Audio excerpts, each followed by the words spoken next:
For anyone not paying attention, the United States just secured funding to give taxpayer money to Northrop Grumman to put a fucking train on the fucking moon!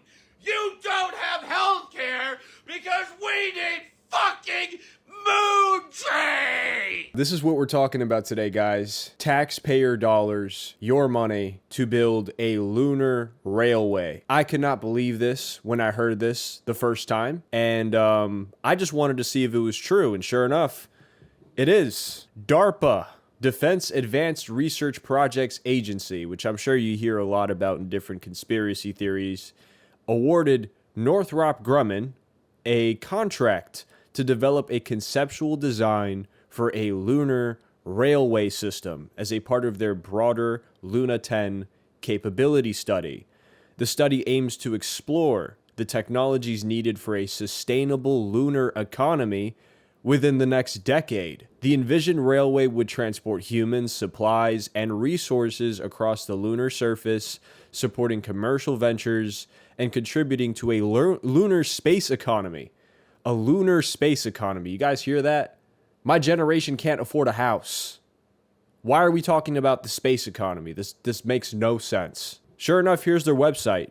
Northrop Grumman. The government is funding a project to put a train on the moon, the Inter-Moon Base Express. It's going to take a village to build a lunar village.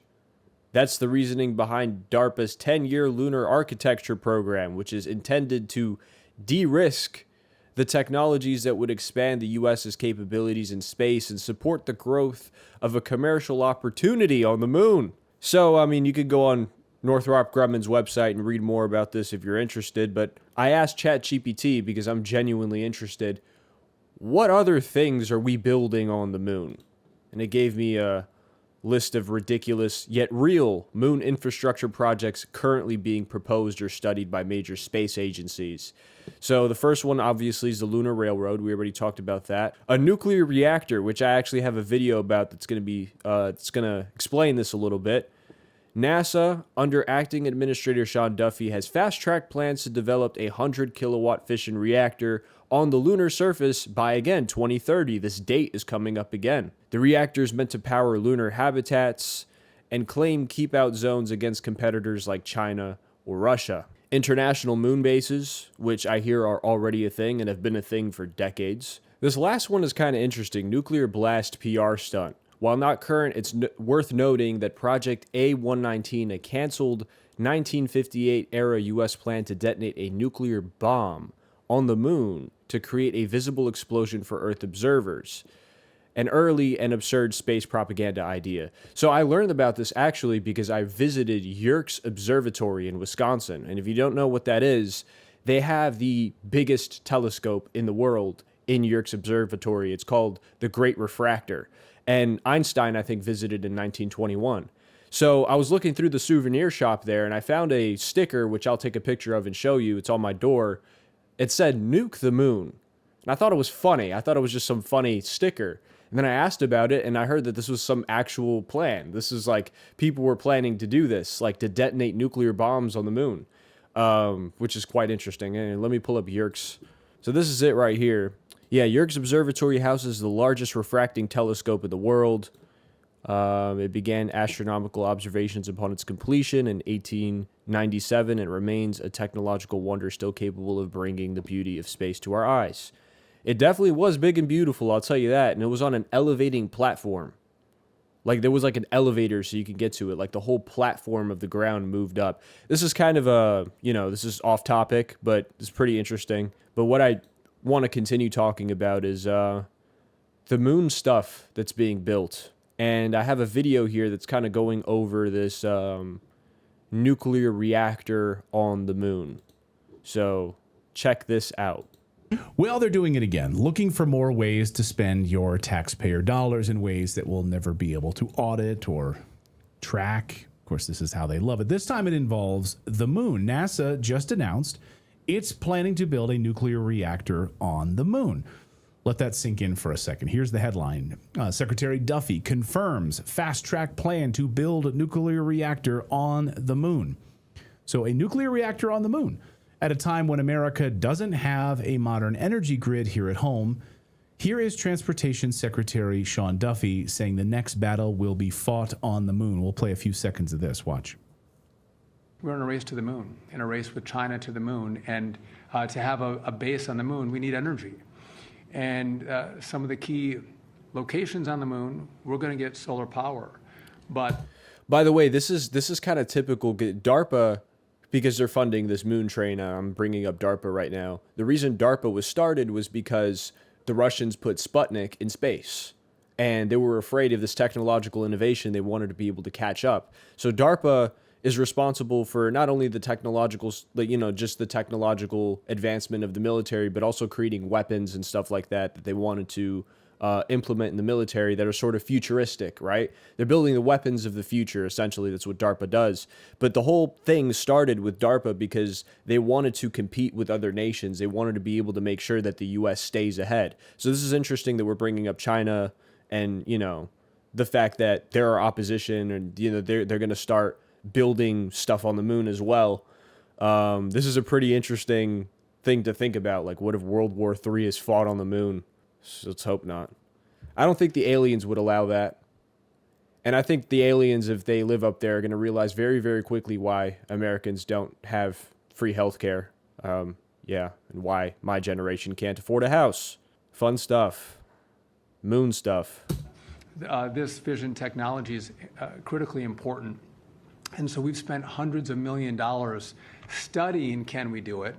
We are now going to move beyond studying, and we have given direction to go, let's start to deploy our technology to move to actually make this a reality. Of course, on the surface, this might sound like cutting edge progress. We're going to go to the moon, build a nuclear reactor there. Oh, we need energy for future astronaut missions and all of that, of course. But we can literally, we saw with the flight MH370, a friend of the show, Ashton Forbes, we can literally teleport aircraft. We have the teleportation technology already to instantly transport. By the way, I did make a video about that exact video that he's talking about. I reacted to it, so you can go check that out. It's my first video on the channel, I think. Government can manipulate space and time. So if you're interested in that, go check it out. Massive, jumbo jets in midair. We need a nuclear reactor on the moon for moon missions with astronauts. Like, don't buy this garbage at all. So we're not buying the PR spin on this at all because we've been following the paper trail for years, and this isn't about some peaceful lunar exploration. This is about weaponization of the moon, the off-world military-industrial complex, how to milk us for more money, and billions of dollars quietly disappearing into these black budget. The galactic military-industrial complex, the GMIC, the GMIC. That's not real. I just came up with that. Just talking about this is crazy. And just talking about the fact, like the whole teleportation thing that's been proven, like somebody actually came out from the government and said, hey, we have teleportation technology and we can manipulate space and time. As like a natural conspiracy theorist and somebody who questions things, you kind of automatically assume that it's true, even though you're not told it. But to be straight up told that's what's happening, that's the level of development we're at. It's just insane. Like, people can't deny that that's crazy. Anyway, back to this. Projects you'll never see on a spreadsheet, of course. Well, the way that he said that is, we got to get there because China will get there before us. So we got to put some stakes around, we'll own it.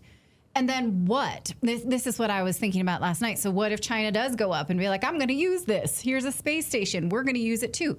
We have armed guards outside on the moon.